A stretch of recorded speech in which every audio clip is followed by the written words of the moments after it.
মুসলিম হিন্দু নির্বিশেষে সবার কাছে শ্রদ্ধা আর ভালোবাসার নাম সিলেটের হযরত শাহজালাল রহমতুল্লাহি আলাইহি ওয়াসাল্লাম। ৭০৭ বছর ধরে এই সুফি দরবেশের মাজারে চলে আসছে ওরস। এবারও মাজারের ওরসে ভক্তদের কণ্ঠে ভেসে আসছে লালে লাল বাবা শাহজালাল স্লোগান। প্রতি বছর শাওয়াল মাসের শেষে ভক্তরা গিলাফ হাতে এই স্লোগান দিয়ে মাজারের ওরসে অংশ নেন। সুফি ভাবধারার নানা আনুষ্ঠানিকতায় সিলেটে উপমহাদেশের প্রখ্যাত ইসলাম প্রচারক হযরত শাহজালাল রহমতুল্লাহি আলাইহি ওয়াসাল্লামের ৭০৭তম ওরস অনুষ্ঠিত হলো। ওরসকে কেন্দ্র করে দরগা প্রাঙ্গণ পরিণত হয় দেশ বিদেশ থেকে আসা হাজারো ভক্ত অনুরাগীর মিলন মেলায়। এই উরুস মাহফিলে আসতে পেরে আমি আসলে নিজেকে খুবই আনন্দিত এবং গর্বিত মনে করছি। আর ব্যক্তিগতভাবে আমি একজন প্রাইমারি স্কুলের প্রধান শিক্ষক। তো আজকে আমি ছুটি নিয়ে আসছি। আসলে আমি খুবই আনন্দিত। এই ওরস হযরত শাহজালাল রহমতুল্লাহি আলাইহি ওয়াসাল্লামের সিলেটের আগমন ও বিজয়কে স্মরণ করে, যা সাম্প্রদায়িক সম্প্রীতির একটি উজ্জ্বল উদাহরণ হিসেবে গণ্য হয়। বুধবার রাতে বিশেষ মোনাজাতের মাধ্যমে এর প্রাক আনুষ্ঠানিকতা শুরু হয়। পরে গিলাফ ছড়ানোর মধ্য দিয়ে শুরু হয় ওরসের মূল আনুষ্ঠানিকতা। এখানে আমার প্রাণ, আমার সবকিছু। এখানে একটা গিলাফ নিচ্ছি, গিলাফটা আমি দিব আমার বাজানের। এখানে আমি মনের থেকে এরকম আগ্রহ প্রকাশ করছি আরো আগ থেকে যে আমি আমার একটা গিলাফ দেব।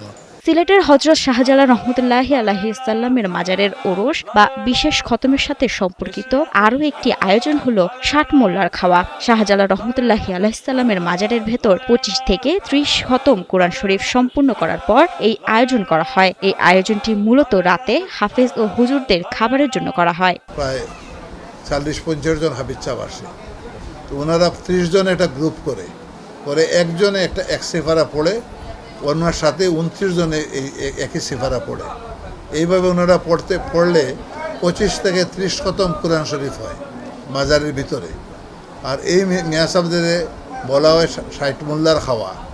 ওইটাই মতলিসার বাড়িতে গেলে ওইটা ওনারা এখানে খাওয়া দাওয়া করে। ওরস উপলক্ষে অনুষ্ঠিত কোরআন খতম, মিলাদ মাহফিল, জিকির আজকার ও বিশেষ দোয়া। দেশ বিদেশ থেকে আগত ভক্তদের মাঝে বিতরণ করা হয় তবারক। মাজারের ভিতরে কোরআন শরীফ তেলাওয়াত করে, কেউ মিলাদ শরীফ পড়ে, বিভিন্ন জনে বিভিন্ন ধরনের যেগুলো করার আছে মাজারের ভিতরে করে। এদিকে ওরস উপলক্ষে প্রধানমন্ত্রী তারেক রহমানের পক্ষ থেকে উপহার হিসেবে পাঠানো একটি গরু মাজার কর্তৃপক্ষের কাছে হস্তান্তর করেছেন সিলেট সিটি কর্পোরেশনের প্রশাসক আব্দুল কাইয়ুম চৌধুরী। এছাড়াও প্রধানমন্ত্রীর পক্ষে গিলাফ ছড়ান সিলেট জেলা বিএনপির সভাপতি আব্দুল কাইয়ুম চৌধুরী।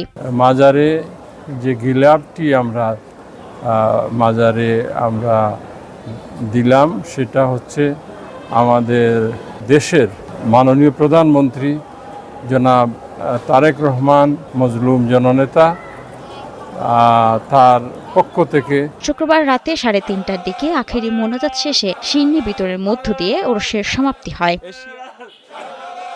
মাহমুদা মুন্নি, ৭১।